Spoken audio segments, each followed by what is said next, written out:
All right, everybody.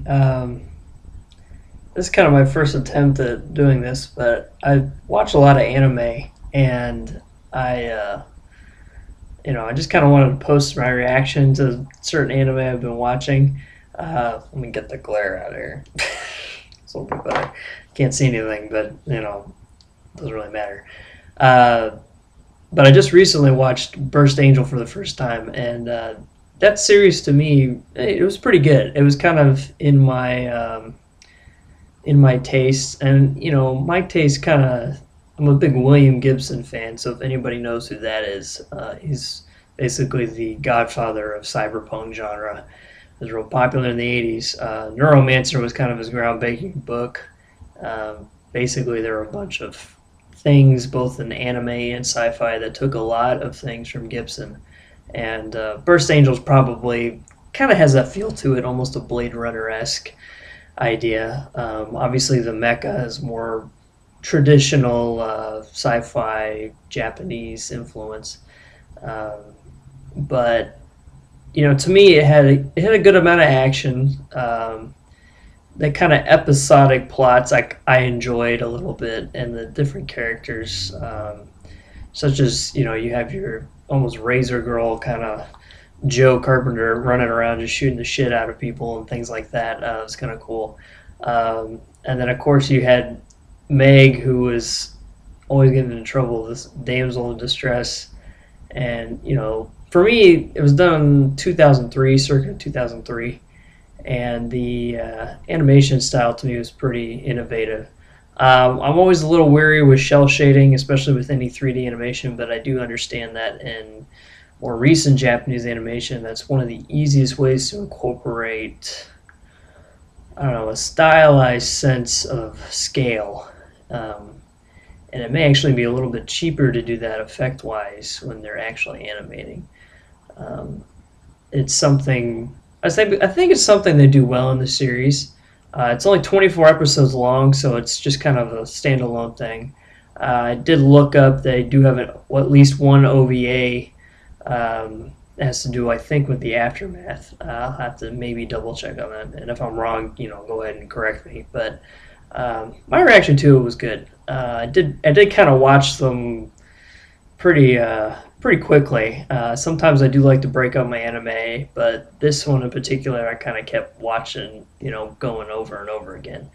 Um, but I would have to say it was pretty good. I will say one thing, and no spoiler alerts, but it kind of. So if you don't really want to know the ending too much, I won't talk about it in extraneous detail. But the ending kind of came up all of a sudden.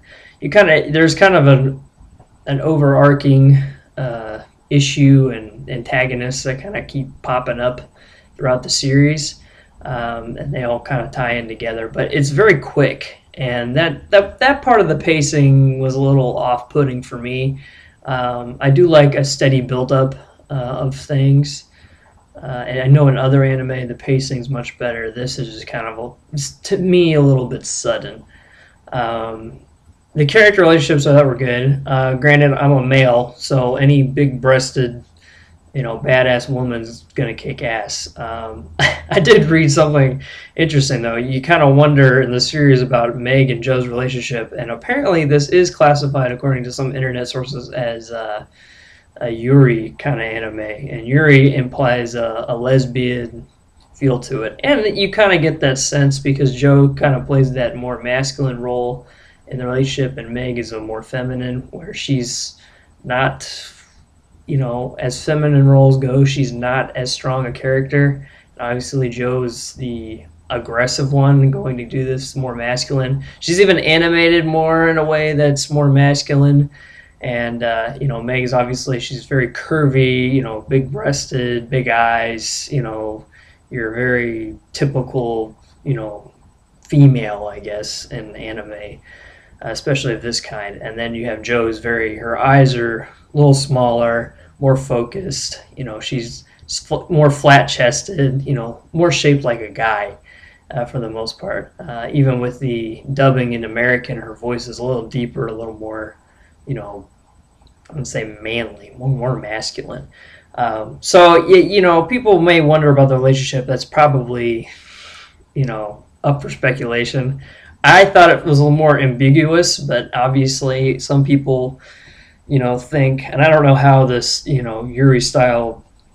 I think that's what it's called. If not, correct me. I briefly read something about it, so just leave a comment or do something like that if you really need to correct me, or if I'm just full of shit, you can just let me know.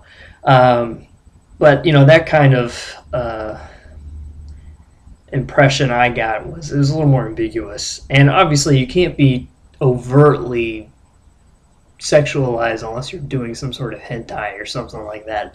But since this is obviously a more standardized, more run-of-the-mill anime, the focus may be more towards that slant. But if you keep it ambiguous, it kind of opens it up for the audience to really participate and not feel excluded. Like, hey, this is just for lesbians. Obviously, it's not. It's entertaining for me, so obviously I'm not a lesbian, as far as I know. But anyway, it was entertaining once again. I enjoyed it. It was my first time watching it. Someone I knew had it, and I borrowed it and watched it, and I was thoroughly entertained. I just came off watching some other anime. I may go over it later, but it had to deal with girls with guns. So, Noir, that's what it was. I got done watching that, and even before that, I was watching Ghost in the Shell, and I may post a few videos about that, my impressions. Ghost in the Shell probably more than Noir. There's a little more going on in there that I can talk about, but for the most part, First Angel, pretty good. I would recommend it. At least watching it once. Some people it may not be their cup of tea. If you like obviously more reality-based anime, this is not something you want to get into. If you don't always like sci-fi, it's not something you want to get into.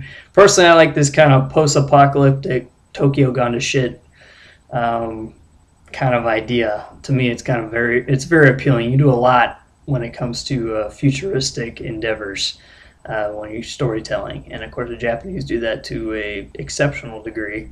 They're very prolific, but that's probably it for my analysis. I mean, it's not much of a thorough analysis. If I really wanted to jump into it, I could, but for the most part, I would recommend it. Obviously, people have different tastes. For me, like I said, mine's more towards the cyberpunk future sci-fi slant, so that's not your bag, but for me, it was pretty good.